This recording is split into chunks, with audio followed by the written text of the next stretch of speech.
जय जगन्नाथ सानिया किचन में आपको स्वागत। आज आम छतु पकड़ा करवा कारण बाहर जोर वर्षा अच्छी और वर्षा पाग को छतु पकड़ा बहुत भल लगे। मु छतु को काटिकी धोई देती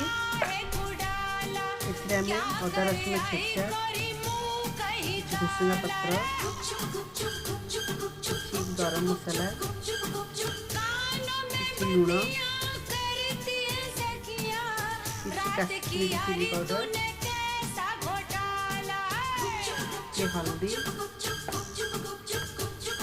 धनिया पाउडर पकेवा आरारोट पाउडर दबा कि बेसन देकी भल भाव गोलेवा खाइबा सोडा पकेवा और टे चाट मसाला पकेवा।